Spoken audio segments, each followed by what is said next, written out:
আসসালামু আলাইকুম, কেমন আছেন বন্ধুরা? নিশ্চয়ই ভালো আছেন। এখন আমি আপনাদেরকে দেখাবো ঢেলা মাছের চচ্চড়ি। হাতে মেখে এই চচ্চড়িটা আজকে রান্না করব। খুবই সহজ, আপনারা দেখুন। এখানে পেঁয়াজ মরিচ কাটা দেখতে পাচ্ছেন, এখানে লবণ, হলুদের গুঁড়া, মরিচের গুঁড়া সব আধা চামচ করে নিয়েছি আজকে যেহেতু অল্প এর জন্য। আর এখানে আলু আর বেগুন কুচি কুচি করে কাটা দেখতে পাচ্ছেন। আর ধন্যপাতা দিব সবার পরে। আর এখানে ঢেলা মাছ, বাস। এখন সবগুলো একসঙ্গে মেখে নিচ্ছি।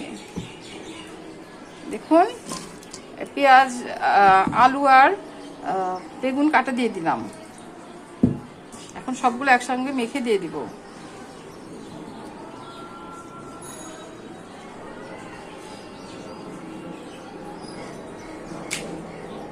তেল 2 টেবিল চামচ, তেল একটু বেশি দিয়ে চচ্চড়িতে।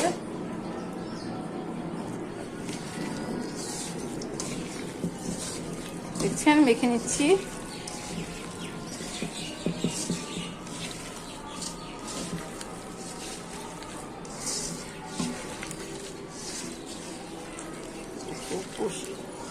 জোরে জোরে মেখে নিতে হবে। এটা খুব টেস্ট হয়, এটা আমাদের দেশের রান্না। আমার দাদি, আমার মা এইভাবে রান্না করেছে।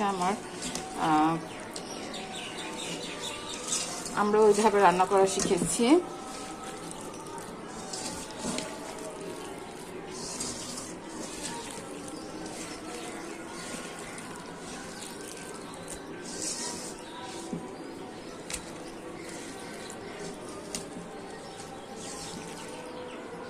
দেখতে পাচ্ছেন। এখন এর মধ্যে মাছ দিয়ে দিব। দেখতে পাচ্ছেন, মাছ দিয়ে দিলাম।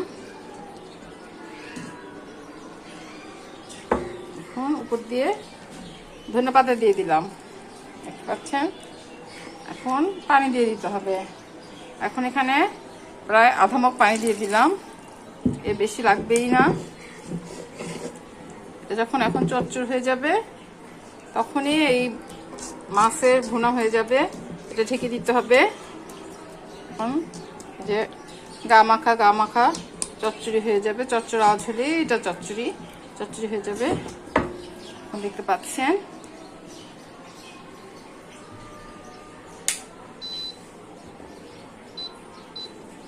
চুলা জ্বালিয়ে দিলাম। এখন হয়ে যাবে 20 মিনিটের মধ্যেই। তো